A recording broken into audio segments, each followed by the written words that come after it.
Games that place a special emphasis on strategically planning your moves in order to traverse the battlefield and claim victory in the most glorious way possible are some of the best ones we can play today. War games offer a fantastic, intense experience that is epic both in single player as well as multiplayer, especially if your friends are involved. In this video, we take a look at the best new war games to play. Stay tuned. Company of Heroes 3. We start off with Company of Heroes. This is an RTS which introduces a new feature to the series called Tactical Pause, in which you'll pause the battle, issue a bunch of commands, and they'll be performed in a queue when the game is resumed. This being a real-time strategy game, that adds another layer as well as an improved destruction system that takes where they were last game and makes it more granular. So individual tiles, bricks, pieces of buildings will be just sort of coming apart.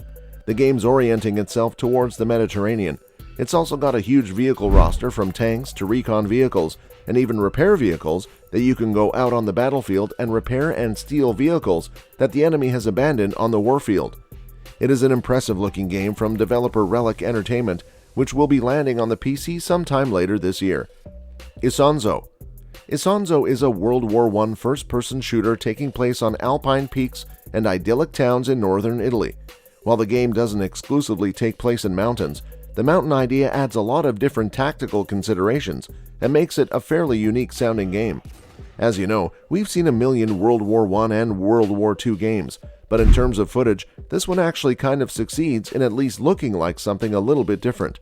For one, it's very colorful, and as well as including some great recreations of Italian towns. It's part of a series of World War I games from developer M2H that pops you in different locations that require different approaches. Isanzo is coming to the PlayStations, the Xboxes, and PC summer 2022. Warno. Warno is a World War III battle simulator from Eugen Systems in which the Cold War turns hot in 1989. This is obviously an alternate history game. The game is currently in early access and has a ton of praise coming from its small but fairly dedicated user base. It's definitely one to look out for because it has 10v10 matches with what is admittedly not the biggest player base. And nobody really seems to complain about it for good reason too. It doesn't take too long to get into a match, it's paced really well, it doesn't force you to micromanage in a way that you get bored, and all of the action is absolute beautiful. This is really an incredible looking game on top of being one that is organized to play really well. The full version of Warno is supposedly coming later this year to the PC. Dune Spice Wars. Up next we have Dune Spice Wars, a highly stylized 4x real-time strategy game that is getting a lot of praise for being the most faithful Dune attempt at a video game. Many people call it Civilization thanks to it being in real time and also obviously a sci-fi fantasy. The goal is to win control over everything, and that's done by either diplomacy or a military campaign. It's really up to you. You pick one of the 4 factions, which, if you're familiar with Dune, you will immediately recognize. And there's not a whole lot in the way of narrative currently. It's in early access and they're focusing on the stuff that is basically important, the gameplay and the resource management, of course, which they get very correct. It has a lot of potential, and as they've been slowly dropping little narrative elements in, it starts to feel a little bit more like a lived-in universe. Dune Spice Wars is in early access. You can play it right now on PC, and it continues to be expanded upon all the time. Men of War. Men of War is the follow-up to the highly acclaimed original game. Now what they're boasting about in the new version of the game is their new advanced artificial intelligence, which will apparently be a lot more difficult and dynamic, as well as the cinematic presentation they'll be showing. You'll obviously be commanding your army from the normal types of perspectives, but you'll see the action play out in very cinematic camera angles and with very good visuals if the trailer is anything to go by. Of course, the developer's emphasis is on historical accuracy and a lot of different game modes. So Men of War 2 should be a rich experience with a lot of content. We'll be seeing the game on PC sometime this year. Sniper Elite 5.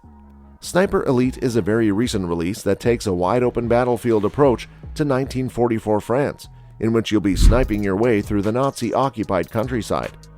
This one was incredibly well received pretty much across the board by both critics and fans alike. This is a game that's not just about sniping, it's also about stealth and really insane takedowns. Really, it's a series that has sort of set itself apart from basically everything else, not just in its very deliberate style of play, but also in the fact that it revels in success. The slow-motion death cam is totally insane, It looks like something kind of Mortal Kombat. It's one that is absolutely worth your time. Sniper Elite 5 is out on the PlayStations, the Xboxes, and PC right now, so go play it. Medic Pacific War. Medic Pacific War is a game where you play as a field medic on the Pacific Front, where you have to make a bunch of choices as to what to do, who to save, how to do it, where to do it to attempt to save lives on the battlefield, while also doing everything you can to preserve your own, remembering that it is a war zone and that all of your actions will change the outcome of the battle. It's definitely a unique take on a war game because you don't see a whole lot of non-combat oriented war games for obvious reasons, but it's a pretty solid looking game built on top of that concept. Medic Pacific War is coming to PC sometime this year. Expeditions Rome. Up next, we have a tactical role-playing game. Expeditions takes a different approach to war games in that it's an RPG where you have to scout various sectors of a region, find and recover resources, and then invade military strongpoints. It does have a couple of different types of battles. There's story battles and legionary battles. The story battles obviously advance the plot, which takes place during the later years of the Roman Republic and involves Caesar, Cicero, Cato, all of those. This one seems like a lot of fun, and the story, while it takes a little while to get going, is actually worthwhile and it does a good job in keeping itself flexible. So if you have a different style of play, that is possible to play out. Expeditions Rome is out on Microsoft Windows. It's definitely a good one. Rat and Reich. Rat and Reich is a frankly surprising game. This is a good-looking RTS featuring anthropomorphic rats, mice, lizards, and roaches on its way. This might sound like something totally off the wall, but that's exactly what this looks like. It features all of that and manages to have a lot of novel and frankly cool-looking mechanics like world destruction and a lot of customization of technique and units, as well as just a fairly unique setting for a war game. You don't usually see stuff like this. Its control scheme and its camera are some of the more interesting and maybe novel elements of it. It's something that looks different, and it makes total sense why, for their trailer, they didn't do something story-oriented but rather showed gameplay. It's because it's intriguing. Rat and Reich is coming out on PC in September. Call of Duty Modern Warfare 2. A few years ago, Activision Blizzard rebooted Call of Duty Modern Warfare.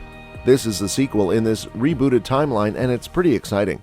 We recently got new gameplay footage of it, and it is a really tense atmospheric mission on a cargo ship in the middle of a storm to prevent the launch of a missile. Just to be frank, this is an incredible looking game. Now, we've all seen a million Call of Duty games at this point, but just to be frank, this one has done a great job utilizing the boat in a storm gimmick. Honestly, it reminded us of Metal Gear Solid 2 without really being anything like it. The fact that they've managed to create such a great thick narrative atmosphere without really having a narrative other than, hey, there's a missile, we gotta stop it, bodes very, very well for the immersion factor of this game. Honestly, next year they seemingly don't have a Call of Duty game coming out, so they're really wanting to leave a mark with this one. It shows that it's supposed to be a big release, and it's not easy to generate excitement when it is a Call of Duty game, but this trailer really did a good job of doing just that. Call of Duty Modern Warfare 2 is coming to PC, the Xboxes, the PlayStations, and it's coming on October 27th. That's all for this video. Hope you enjoyed this list of new war games. Do let us know the game you're waiting for in the comments below. Thanks for watching.